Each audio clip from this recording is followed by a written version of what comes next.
Ating patagalin para kainan na kabayan. Here we go! Happy birthday! Ito, matinding kaarawan nitong lola natin na ito dahil ngayong araw na ito, November 10, siya po ay nagdiriwa ng kanyang ika-100 kaarawan. Wow! 100K! Pabilang na! 1, 2, 3, 4 100 pieces ngayon si Lola Amalia Ponsalan ng Barangay Masaya. May masayang masaya talaga mga kababayan.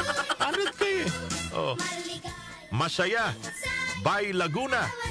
Lola Amalia Ponsalan ng Barangay Masaya, Bay Laguna. Happy 100th birthday. At daming kandilang hihipan ni Lola. Lola Amalia. Ang pagbati mula kanyang mga anak, sina Rita at Hermie, Femia, Nilo, Lina at Jill, Lay and Philip, at galing din sa mga apo sa Chan family. And happy birthday, happy 100th birthday, Lola Amalia Ponsalan, the legendary. Sandaan, no? Super bonus, mga kababayan. Sana matikman namin ang handa mo, Lola Amalia, ha? Kahit kahit malagkit lang. Maligayang kaarawan din ngayong araw na ito, Daniel Reyes. Happy birthday! Sino bang kasabay nyo nagdiriwang ng kaarawan sa ating lipunan? Birthday pala ngayon ni Pauline Luna. Pauline Luna, magandang umaga. Kumusta si Bossing? Grabe yung skandalong nangyayari ngayon sa Itbulaga. Maraming mga wento-wento, Ano ba talaga ang katotohanan dyan? Sige. Birthday din ngayon, mga kababayan. Ay, wag na natin batiin ito. Nanalo sa party list ito. Kunwari, mabait sa taong bayan, pero hindi ho ito mabait ang politikong ito. Ang apelido ay YAP. Sige. Maligayang kaarawan po, mga kababayan. Ito, nasa kasaysayan natin. November 10, 1871. Juan Cailles was born in Nasugbu, Batangas. Maligayang kaarawan, General.